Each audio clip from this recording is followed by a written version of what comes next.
Sulod sa Basilica Minore del Santo Niño, nagkadaiya ang pamaagi sa matag deboto sa pagpasalamat kang Senyor Santo Niño. Dunay magpasinog, dunay hilom nga magampo sa daplin, ug dunapoy uban nga pinaagi sa ilang talento sa alampat, mupaambit silang pagkamapasalamaton ngadto sa balaang bata. Gani sa mga kanunay nga mobisita sa Basilica, mabantayan gyud dayong sulod sa simbahan ang musugat nga gamay nga bersyon o replika niini. Apan dili lamang kini ordinaryo nga artwork nga makita sulod sa museo. Dunay istorya nga nagpaluyo nga mihimong mas makahuluganon sa maong replika. Niadtong tuig 2013, nahugno ang ubang bahin sa kampanaryo sa Basilica tungod sa pagtayog sa kusog nga linog dinhi sa Kabisayan. Ang mga relic nga natagak gikan sa kampanaryo gihipos sa kaparian ug uban niini giapod-apod sa mga benefactors sa simbahan. Usa sa mga nakadawat niining mga relic ang nag-commission sa Cebuano artist nga si Anton Quisumbing aron kini himuong replika sa Basilica. Si Quisumbing usa ka pintor ug sculptor nga nigraduar sa University of the Philippines, Diliman. Painting and doing mga sculptures that are made out of mactan stone. My parents had a factory and we had a quarry and we were processing tiles and furniture. I had all the waste materials to play with. So that's how it all began. So can you imagine the opportunity to make a miniature of Santo Niño using the original stone? That's a chance of a lifetime, di ba? Tungod sa pagkadeboto sa iyang inahan ug sa iyang pamilya, 18 pa lang ang pangidaron ni Quisumbing, mahiligo na gyud siyang muhimo og replika sa mga nagkadaiyang simbahan lukop nasud. Gawas sa mga church replicas, ubay-ubay na pud ang mga nahimong metal art ug paintings ni Quisumbing. Gani tungod sa kamaanindot sa iyang mga artwork, nalakip na kini sa mga art exhibit dili lang sa Pilipinas, kundi naabot na sab kini sa laing mga nasud.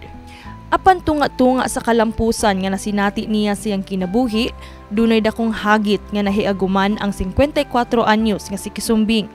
Human siya na ospital tungod sa sakit nga dengue. I was rushed to the hospital and I had the dengue. When I got my blood test, it was 21. The next day it was down to 8. So everybody panicked because of the platelet was really, really low. We were afraid of bleeding. The doctor said, do not brush your teeth, do not walk around. Was this the end of the story, or I don't have a battle story to tell? Was it? Tungod sa kadelikado siyang kinabuhi, nakahukom ang tag-iya siyang gihimo nga church replica sa pag-uli niini ngadto sa Basilica. Inubanan sa pag-ampo nga siya hikapon ug ayuhon sa balaang bata. I was surprised when Dr. De Las Peñas messaged me, Anton, I'm donating the Basilica, my beloved Basilica to Santo Niño in exchange for your recovery. No, oh my goodness, I mean, how could I react to that, diba? Parang it was such an emotional experience for Dr. De Las Peñas to be so generous in the entire family. Dr. Jill and their kids. Tuod man nadungog sa kahitasan ang pag-ampo sa pamilya ug mga higala ni Anton. Apan dili lamang dinhi nahuman ang pagsulay sa kinabuhi ni Quisumbing. Padayong hagit karon siyang pamilya ang pagka-diagnose siyang asawa sa sakit nga cancer niadtong 2019. Apan bisan pa man sa kasakit ug kalisod nga iyang giagian karon, mas mipatigbabaw ug miligo ng iyang pagsalig sa plano sa Ginoo sa iyang kinabuhi. This kind of disease, you don't know. You don't know what's next, diba? You don't know what's next. You're always on tiptoe, diba? What happened to me is it just strengthened my faith. I became more prayerful. Karon, pabiling ligon siyang pagtuo si Quisumbing nga ang iyang second chance sa kinabuhi dunay lakip nga misyon.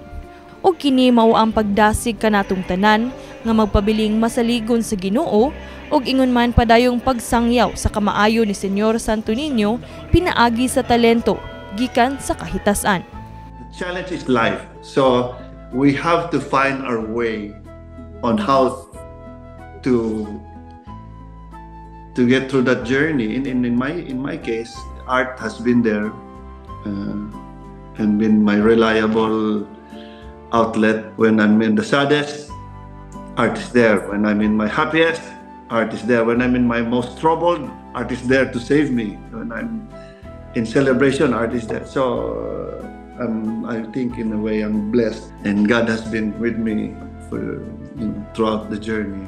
Kini si Queenie Holigon alang sa Sinulog 2025 sa MyTV, Cebu.